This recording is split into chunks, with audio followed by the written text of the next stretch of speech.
Open University.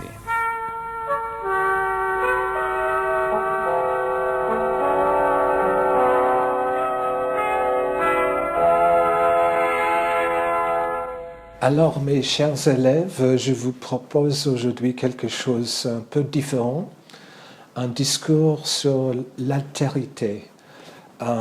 La qualité, je peux le qualifier comme la qualité d'être d'ailleurs, une atmosphère qui entoure quelque chose qui entraîne avec lui une suggestion que ce qu'on voit, ce qu'on étudie est vraiment différent et vient d'ailleurs, vient de l'espace, vient d'une civilisation différente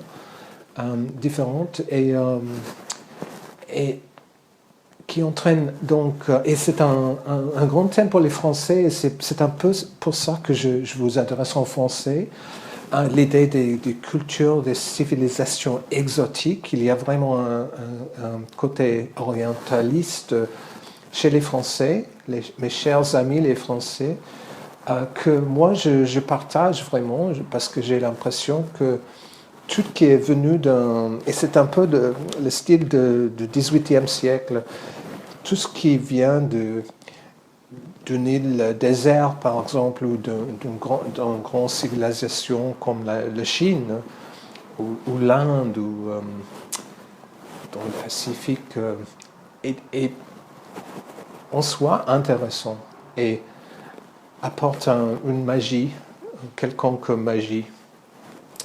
Et c'est pour ça que je vous adresse aujourd'hui en français, parce que il y a le fait que quand on parle dans un langage différent, on assume vraiment un personnage, un caractère différent.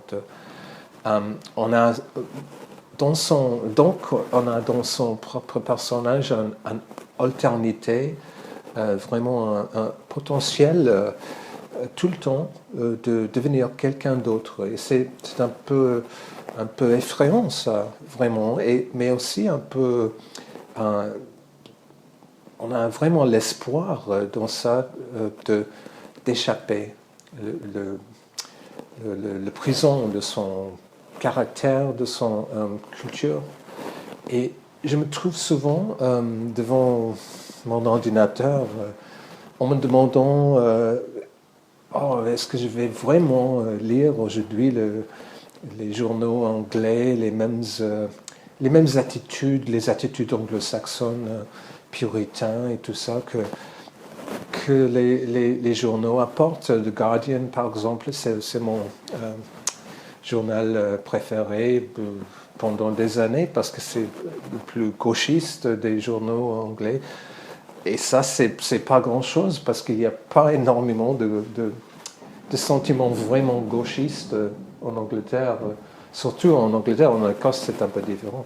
Mais je me demande de temps en temps pourquoi ne pas lire ce matin Libération ou un journal, The Times of India, un journal un peu différent, qui apporte Al Jazeera, qui apporte une perspective différente, parce que même si on se croit indépendant et individuel et capable de mettre un contexte autour des choses, ou d'avoir une perspective un peu différente, si on répète chaque jour les mêmes influences, les mêmes perspectives d'une seule culture, on risque de vraiment tomber dans le piège de la culturisation et de devenir quelqu'un petit et quelqu'un un peu aveugle. Et je dis ça comme quelqu'un qui est déjà demi-aveugle, et je ne veux pas être à 100% aveugle. Et je pense que c'est dans mon biographie personnelle, je pense que ça vient des mouvements que nous avons faits en famille quand j'étais enfant. Toujours un espèce de sauter d'une culture dans un autre, vers un autre. Par exemple, d'échapper l'Écosse qui est froide et un peu provincial peut-être vers Athènes et d'être renvoyé après un an en Athènes à une école boarding school de logement en Écosse. Et là, j'ai essayé de convaincre les autres garçons à l'école que j'étais vraiment grec, que je viens de quelque part étrangère, exotique. Et ça, c'est quelque chose qui reste en moi, le désir. Par exemple, pourquoi est-ce que je porte ces vêtements japonais? Je ne suis pas du tout japonais, je n'ai pas le droit, selon les politiquement corrects, on n'a pas le droit d'assumer les vêtements de notre culture que le sien. Et par exemple, si je porte un chapeau des sauvages, entre guillemets, nord-américains avec les headdress, c'est vraiment une insulte apparemment aux gens qui utilisent ça dans leur rituel magique ou spirituel, les rituels de leurs ancêtres. Et moi, je ne fais pas des choses, des gaffes vraiment insultantes comme ça, mais je porte des choses, des vêtements féminins, par exemple, féminines, et des vêtements japonais. Parce que j'habite au Japon, en tout cas, et c'est vraiment le désir de me voir dans un paysage étrange. Et ça a quelque chose à voir, évidemment, avec de l'art. Pourquoi est-ce que j'ai cette attirance vers l'art? C'est que l'art incarne vraiment quelque chose d'étrangeté et de défamiliarisation. Selon les formalistes russes, des gens comme en fait les terroristes qu'on peut trouver facilement,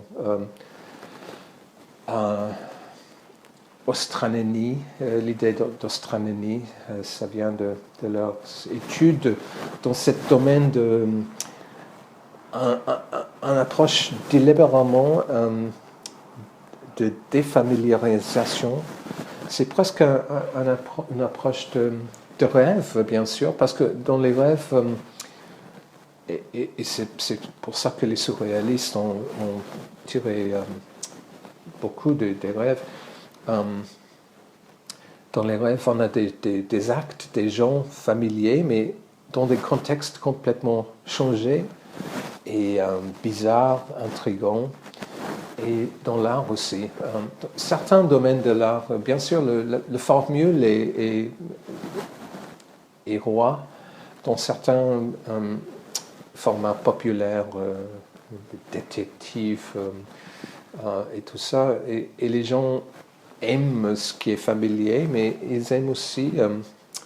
en fait, de temps en temps, je deviens cynique et je me rapproche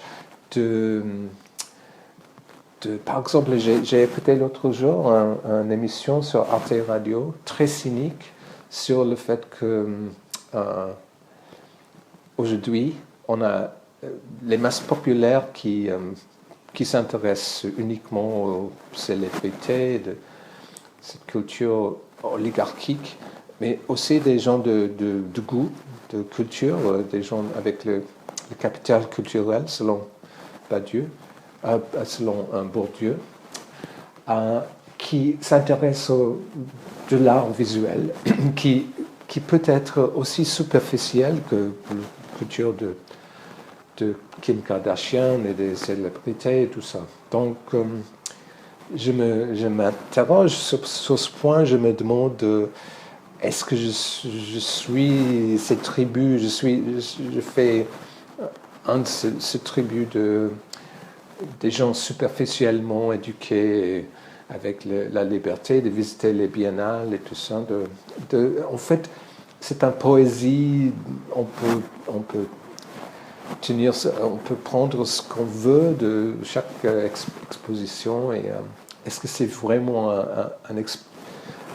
une étrangeté qu'on rencontre avec l'autre?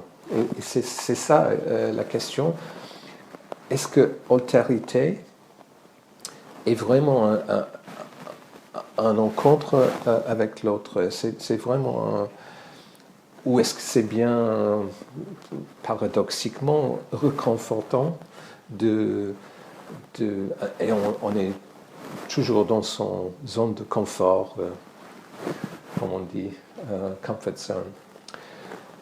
Et donc de changer de langage, de changer de perspective, toutes ces choses sont importantes, changer de vêtements.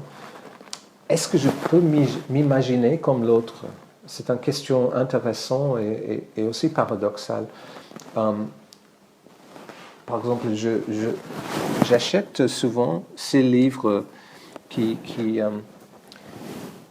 sont d'occasion, ne sont pas nouveaux. Les livres déjà lus, déjà achetés, et quelquefois en français, c'est Michel Leiris, Haute Malle.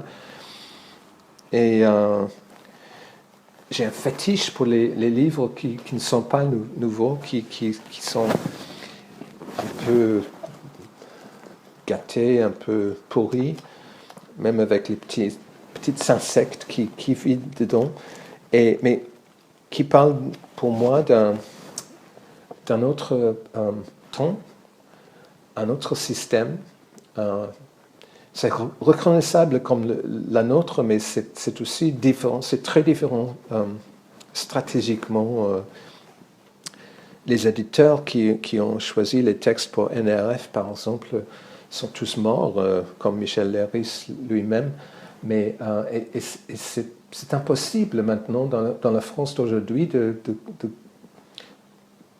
la conception qu'ils ont eue de la vie, de l'histoire, c'est complètement différent. C'est difficile pour nous, mais pas impossible. C'est ça, c'est la différence entre difficile et impossible. C'est pas impossible de me mettre dans les chaussures de Leiris, et c'est pour ça. Et ça, c'est poésie en plus. Et poésie, c'est plus, il y a plus d'étrangeté.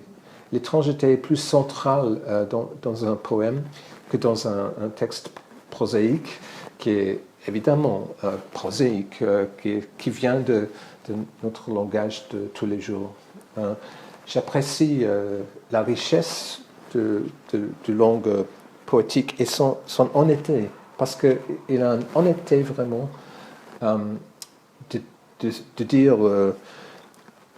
non, c'est pas facile à communiquer.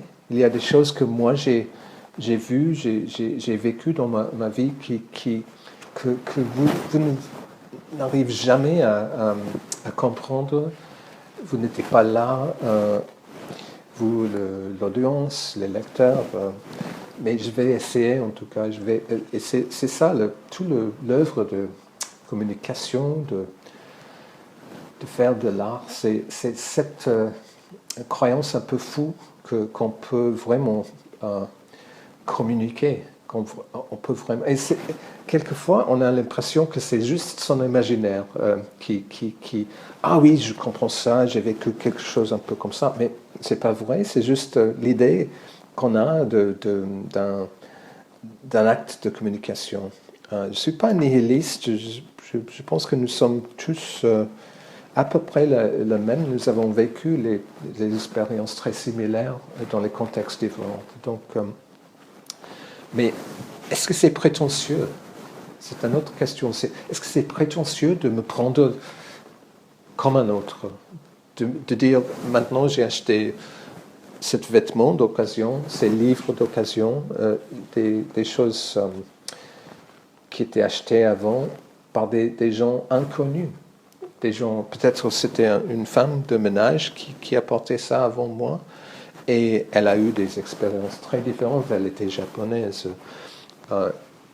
Pour les livres, je ne sais pas qui a acheté Paul Claudel, L'annonce faite à Marie. C'est un livre pour les yeux chrétien. En fait, c'est une pièce. je ne l'ai pas lu. C'est une pièce, je vois là. Et, mais en m'assumant l'idée de me voir dans la glace comme quelqu'un d'autre. Ça, c'est excitant pour moi, l'idée de devenir quelqu'un d'autre. Par exemple, dans la carrière d'un pop star, c'est très intéressant pour moi de voir un contexte spécifique. Quelqu'un est né à Coventry, en Angleterre, et il devient pop star à cause de ses talents. Il a, à cause de ça, une expérience de voyage, de concerts dans les pays différents. Et on voit dans son personnage, dans son manière de parler, qu'il a un horizon, un azur, un horizon différent, plus grand. Et il parle différemment, il devient quelqu'un de différent. Et j'aime bien voir cette transformation faite par talent. Et quelquefois, c'est problématique. On perd ses racines. On devient quelqu'un cosmopolite et superficiel, peut-être. Il y a une superficialité qui... C'est vrai que voyager, vraiment, c'est quelque chose qui ouvre son cerveau ouvre... oui, mais aussi, on peut voyager, et surtout aujourd'hui, on peut voyager sans vraiment l'encontre avec... l'autre avec alternité, parce qu'il y a une infrastructure mondiale, la monoculture qui s'impose partout. C'est impossible de l'échapper, en fait, de trouver les tribus perdues dans le jungle, ou les marchands qui suivent la route des épices. En fait, tout ça est un peu détruit. Mais ça existe toujours. On ne doit pas exagérer. Il y a toujours des tribus qui ont leur conception très borne, très différente de la nôtre. Et ils sont les victimes souvent des drones, des bombes de notre empire. Notre empire qui ne tolère pas, même s'il dit souvent qu'il tolère l'autre, il ne tolère pas du tout l'autre. Et tolération, le but de tolération, c'est vraiment de supporter des choses qu'on ne peut pas supporter. Donc c'est paradoxal. L'idée lui-même est très fragile, et la tendance est vraiment de tolérer à certains points, et puis de dire oh, c'est tout, j'ai toléré, et maintenant vous avez dit quelque chose que je ne supporte pas, je ne peux pas supporter avec mes idées, mes avis, et vous avez perdu mon adhérence, mon support. Et vraiment politiquement, on passe un stade de crise maintenant de la rature de tolérance partout dans l'Ouest, en tout cas. Si Marine Le Pen vient, en fait c'est horrible même de penser, mais il y a vraiment un grand collapse, un grand...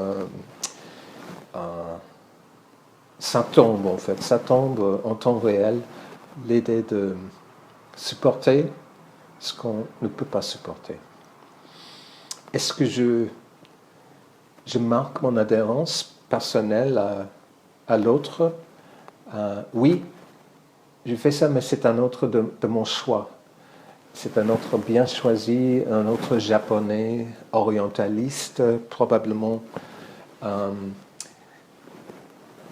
En quelque sorte, la culpabilité compte pour beaucoup dans mon vision du monde. Je me sens coupable, comme un blanc, comme un mâle, et je veux échapper dans une atmosphère un peu femelle.